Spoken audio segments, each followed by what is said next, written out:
Hello, this is another Snippets. I think it's number 11 now. Number 8 was divided up into quite a few different ones because they were all about holidays in Flamborough. So this is number 11 of the main ones. And this one's about my uncles and aunts in my father's family and maybe in my mother's family as well. See how it goes. My father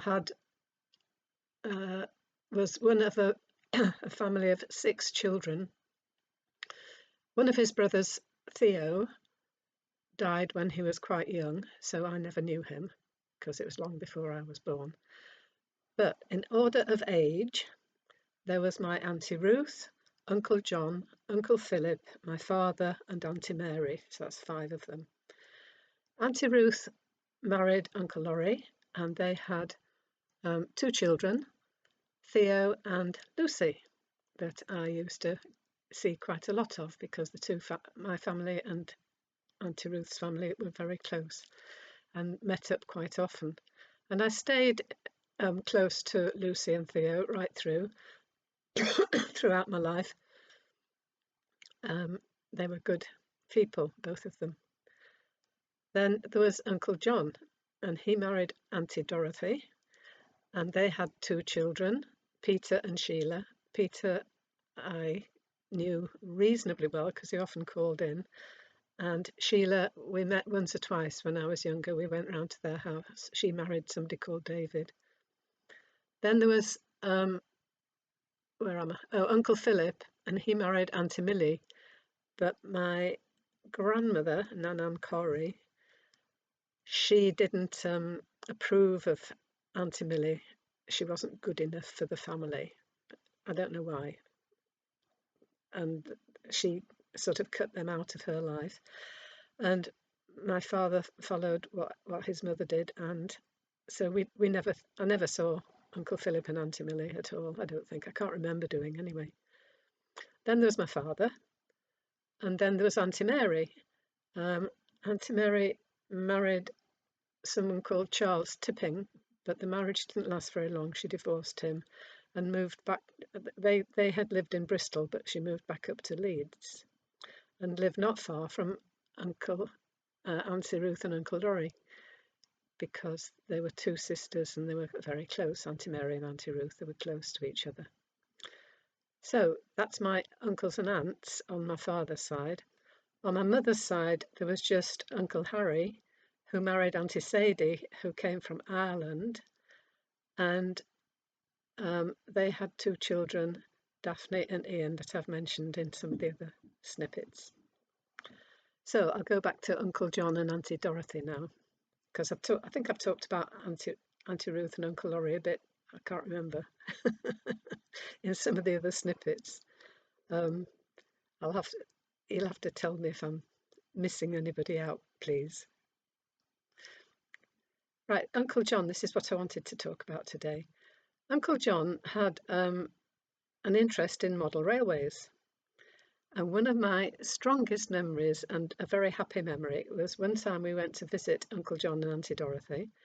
And Uncle John took us up to the loft of their house. It was quite a big house, and it had a big loft which covered the whole of the area of the ground, the house. It wasn't divided up into different areas, wasn't the loft? And in that loft, he had a huge model railway set out, and it was really big because it sort of, you could walk around it, but the walls weren't far away from the edge of the model railway, and in the middle there was a wide open area, but you had to go underneath the model railway and come up so you had to crawl along the floor underneath the model railway, which was about a metre off the ground, or maybe about a metre off the ground, and off the floor, I mean, off the loft floor. And so I just walked into this, climbed up the stepladder thing into this loft and just looked with my mouth open and my eyes wide, thinking, wow, look at that. And I can picture it now in my mind. There was all little tiny model houses and railway lines going round and tunnels and sidings and sheds and stations and bridges and oh, I've said tunnels already, and the land, the model land around the railway track was all landscaped, so the hills and valleys and trees and houses with gardens, and oh, it was amazing, absolutely amazing. And he had 4 or 5 trains, all different types of trains. Well, they were all steam trains, I think, model steam trains, but they were all different colours and different types, different styles, with carriages, or some of them for people to go in, or some of them were goods trains where they put things like coal and anything that they wanted to transport a long way. Um, on the goods trains, on the carriages behind the goods trains. Don't know if you call them carriages. Anyway, whatever you call them. Um, and he had we sort of went into the middle um, with Uncle John, and he had a sort of control panel area where you could decide which train was going where. You could have the signals going up and down saying, no, you can't go past this, or yes, you can, it's clear. And people on platforms waiting for a train, so you could go to the station and with your train, you could send your train to the station and stop it there and pretend that people were getting on the train. Oh, it was just such fun to play with. And Uncle John allowed us to have a little go. And I thought that was fantastic because I was allowed to play with the model train, which was, oh, wow. And I could send it round and send it back again, and arrange for it to have to stop, close a bridge, open a bridge, all sorts of things I could do. Oh, there were railway crossings as well, where you have gates. That they have them all over the place, don't they? But where you have gates to stop cars from going through when the train's going past, and then the gates come up or open up or whatever. And some of the countryside railway crossings, they're kept shut. But if it's just a track that's crossing it, the car drives to the track, and a person has to get out and open it by hand, and then open the other one at the other side by hand. But they can only do that if there's no train coming, because it would be very silly if you went across if you drove across when a train was coming. The trains are going so fast sometimes they can't stop. So I really enjoyed that, and that's a really, really good memory from my childhood, especially because my brother had a model railway set, which he and my father used to put out in our front room, which we hardly ever used unless visitors were there. And this model railway track didn't have all landscaping and things around it. They just put it round the furniture in the front room. And I think they probably had stations and things that they did, but not bridges, none of the rest of it was there. But the main thing is I wasn't allowed to touch it, even when I was quite old. Well, old enough to know what to do. And I had been allowed to use Uncle John's railway set out, it was great. It was fabulous. So I was Uncle John. Uncle Philip and Auntie Millie, I didn't really know. And then it was my father, and then Auntie Mary, and I've spoken about them. Uncle John and Auntie Dorothy's, well, I'll start with Auntie Ruth and Uncle Laurie's children. Theo grew up to be a dentist, and Lucy grew up to be a doctor. Uncle John and Auntie Dorothy's children, Peter is an artist. He lives in Kent still. I'm still in touch with him. Sheila, I lost touch with. My whole family lost touch with Sheila. My parents did, and I didn't know her address or how to contact her anyway. I didn't even know her surname because she married somebody called David. And he worked in a science laboratory. And in the 60s and 70s, there were a lot of people who didn't like what scientists were doing because they thought any scientist was experimenting on animals.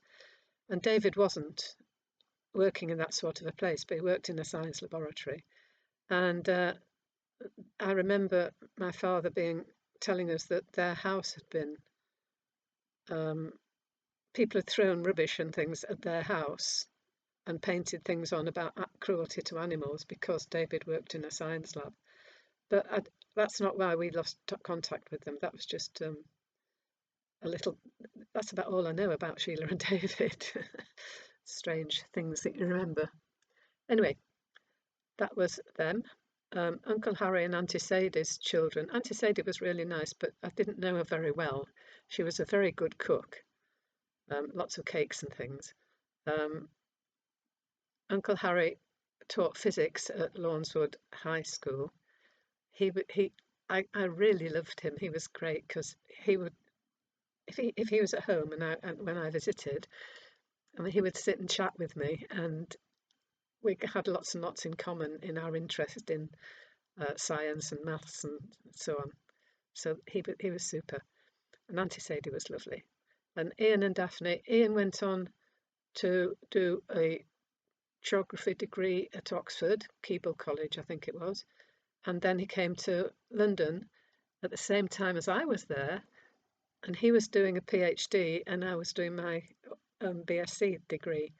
And so we met up a few times when we were in London together. Daphne and Ian protected me when I was younger, when I was little. I've always loved them. They were super people.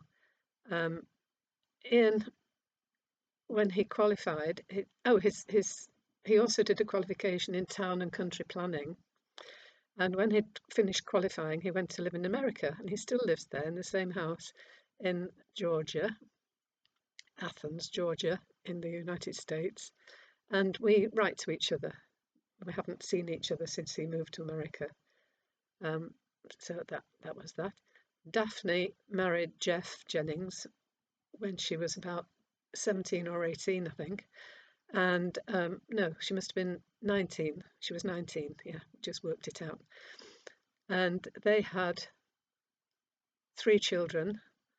But Daphne had been training to be a domestic science teacher, cookery and everything. She was a really good cook as well as her mother. And they got married. She stopped her training. Jeff stopped his university degree, which was in chemistry, but he went to work for Shell, and they went to South America. They went to where did they go? Brazil. Was it Brazil or Argentina? Anyway, they went over to South America to live for a few years, um, and they had 3 children. I think I've said that already. Anyway, they came back to the United Kingdom, and Jeff was working in London, and they lived in Sevenoaks in Kent. And I saw them a few times while they were there. Then when Jeff retired, they moved to the New Forest, and I haven't seen them since then. And then Daphne died a few years ago, I've stayed in contact with Jeff, though. I was in contact with him all the time. So that's my uncles and aunts and cousins, in brief, but especially the fabulous model railway track at Uncle John and Auntie Dorothy's. I loved that.